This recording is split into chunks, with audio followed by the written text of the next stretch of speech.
नाज़रीन, और न्यूज़ के साथ आपका मेज़बान बाबर मुग़ल हाज़िर खिदमत। इस वक्त हमारे दरमियान मुमताज़ कानूनदान और एडवोकेट सुप्रीम कोर्ट मंजूर मुग़ल मौजूद हैं। इनसे पूछते हैं कि हाल ही में 26वीं तरमीम हुई और अब 27वीं तरमीम की बातें हो रही हैं।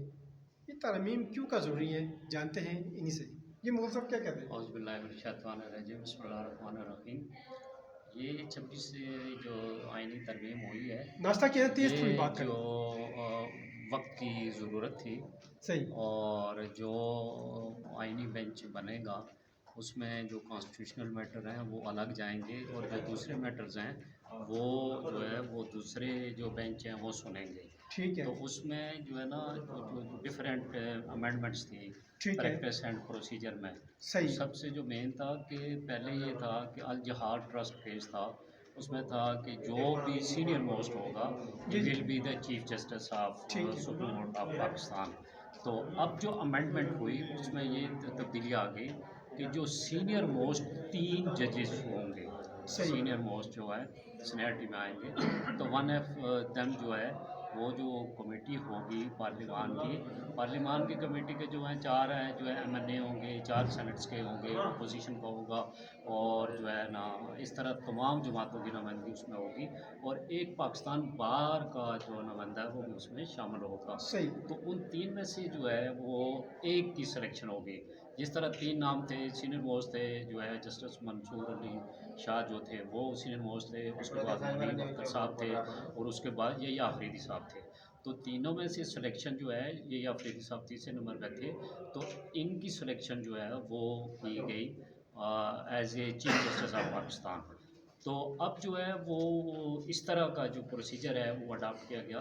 मैं समझता हूँ कि जो मेरा अपना ख़्याल है कॉन्स्टिट्यूशन से हट के भी जो मेरी अपनी ज़ाती राय है उसमें बेहतरी ये है कि जो केसेस काफ़ी अरसे से फ़िक्स नहीं हो रहे थे, सिविल केसेस जिस तरह के हैं जो है सही। ना सीपीएलए है जो है ना सीपी है, सीपीएलए और सीपी और क्रिमिनल जो केसेस थे वो काफ़ी अरसे से पेंडिंग थे और जो कॉन्स्टिट्यूशनल मैटर हैं इनमें ज़्यादातर ये जो है ना सुप्रीम कोर्ट जो है अंगेज जो कर दी जाती थी। तो जिस वजह से जो पब्लिक एट लार्ज जो था वो कम जो है ना उनके केसेस जो है सुने जाते थे।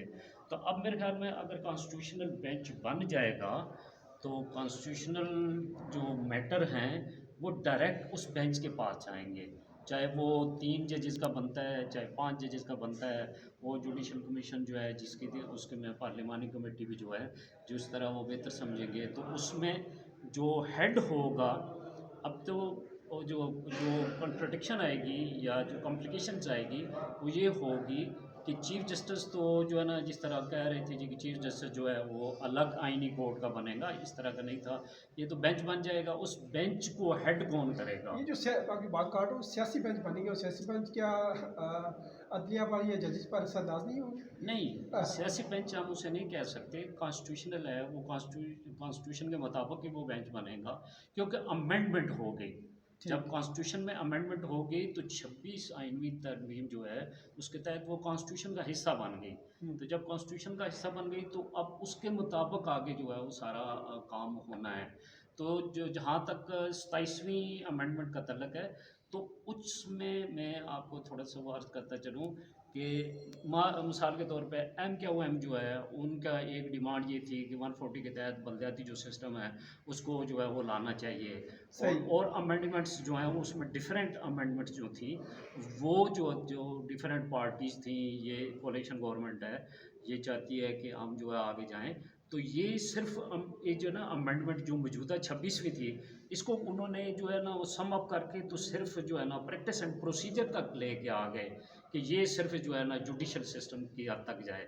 तो बाकी जो है ना वो 27वीं तरमीम तो उसमें नेचुरली जो है वो जिन जिन पार्टियों की डिमांड थी, जैसे एम की डिमांड थी बल्दियात के सिस्टम में, और जो है ना ANP की डिमांड थी कि खैबर पख्तूनख्वा खैबर का जो है वो लफ्ज़ ख़त्म किया जाए। तो इस तरह के डिफरेंट पार्टीज़ की डिमांड थी, वो डिमांड शायद 27वीं तरमीम में जो है वो लाना चाहते हैं। तो ये तो गलत बात नहीं है, अगर जो है मेजॉरिटी जिसकी होगी उसमें अमेंडमेंट जो है वो हो जाएंगी। अच्छा, इसका एक नेगेटिव पहलू जो जो मेरे जहन में आता है या मुझे जो समझ आती है वो ये होगा कि आपने जो जो है ना ये चीफ जस्टिस की जो है ना वो अपॉइंटमेंट्स का जो सिलसिला जिस तरह का प्रोसीजर अडॉप्ट किया, तो अब 3 जजेस जो होंगे सीनियर मोस्ट, ये it's my own opinion not constitutional, तो वो तीनों में से जो गवर्नमेंट होगी, सिटिंग गवर्नमेंट होगी, उसके अगेंस्ट तीनों में से कोई भी नहीं जाएगा। क्यों नहीं जाएगा? उन्हें पता है कि कल चीफ जस्टिस जो है इन तीनों में से ही बनना है, और कोई भी बन सकता है, कोई भी बन सकता है तीनों में से, किसी तरह किसी का नाम भी आ सकता है। यहाँ सीनियरिटी की बुनियाद पर तो नहीं वो होगा। सीनियरिटी की बुनियाद पर नहीं होगा, बल्कि इंडिपेंडेंट माइंड से जो जजेस हैं, जो इंडिपेंडेंट माइंड से, जिसने चीफ जस्टिस बनना होगा, तीनों में से किसी ने बनना है ना, तो तीनों की नज़रें गवर्नमेंट की तरफ होंगी, पार्लियामान की तरफ होंगी कि भाई मैं अगर को गवर्नमेंट के ख़िलाफ़ जो है वो ऐसा को डिसीजन देता हूँ या ऐसे इशू को जो है वो आगे जो है लेके जाता हूँ, तो माइट भी कल ये मुझे चीफ जस्टिस ना बनाएं।